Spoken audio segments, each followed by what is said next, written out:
The Sorcerers. A novella by Amber Wallace. Chapter 10. Barlo was too late. He slipped away, seeking help from the only person he knew who could offer it, but it was already too late.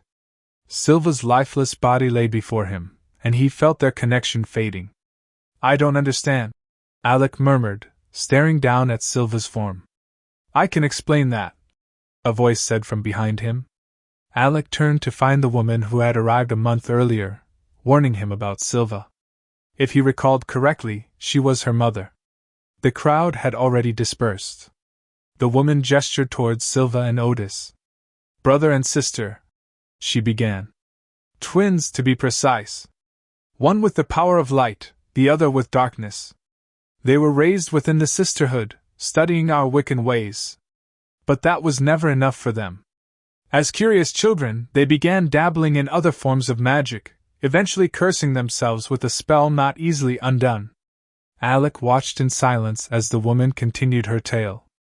"Not wanting to be apart from each other," she said, "they concocted a potion to bind themselves together, body and soul. They connected in a way that allowed them to feel everything together. At first, it seems like a beautiful spell, never being apart from someone you love, feeling their pain, knowing where they are. But in the end, it's a curse. What happens to one happens to the other. As you can see from the results." Alec surveyed the chaos around him. The wraiths had long since vanished, but their destruction remained. Tables and chairs were overturned, food and drink scattered, and a few lifeless bodies lay among the wreckage. "But why?" Alec asked. "What happened between them? I wish I knew what caused my children to turn on each other," she replied simply, shaking her head. Barlo sat beside Silva, his ears drooping and his tail tucked between his paws. "I didn't realize my daughter had taken on a familiar until Barlo came to us, asking for help." The woman walked to Silva's body and placed a hand on her shoulder. "I shouldn't have doubted my daughter and her abilities. If I'd known." Her voice trailed off, distant and sorrowful. "What will you do with them?"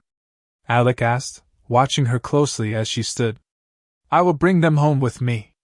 She glanced at the body of her son, her eyes closing tightly. She inhaled deeply, exhaled slowly, and then met Alec's gaze. "I will give them a proper burial. I am sorry this had to happen, Your Majesty." She patted him gently on the shoulder. "I wish you luck on your journey, young man." It wasn't long before the woman's sisters, as she called them, entered the room and silently carried away Silva's and Otis's bodies, leaving without a single word. Barlo looked up at the woman. "And what about me?" he asked softly. His heart was heavy, his friend gone, a part of him lost. The woman gave Barlo a sad, understanding smile. "You are welcome to join us in the mountains. Stay as long as you wish. You do not have to be alone." She then bent down and whispered into the cat's ear. Barlo gave the woman a curious look but said nothing. Instead, he nodded quietly, heading toward the door, drawn to be with his friend one final time. Before he left, he cast one last glance at Alec, then disappeared from the room. The woman watched him go before turning to Prince Alec. "May the spirits watch over you," she said before strolling out of the room, leaving Alec, now the new king, alone amid the destruction, blood, and sorrow.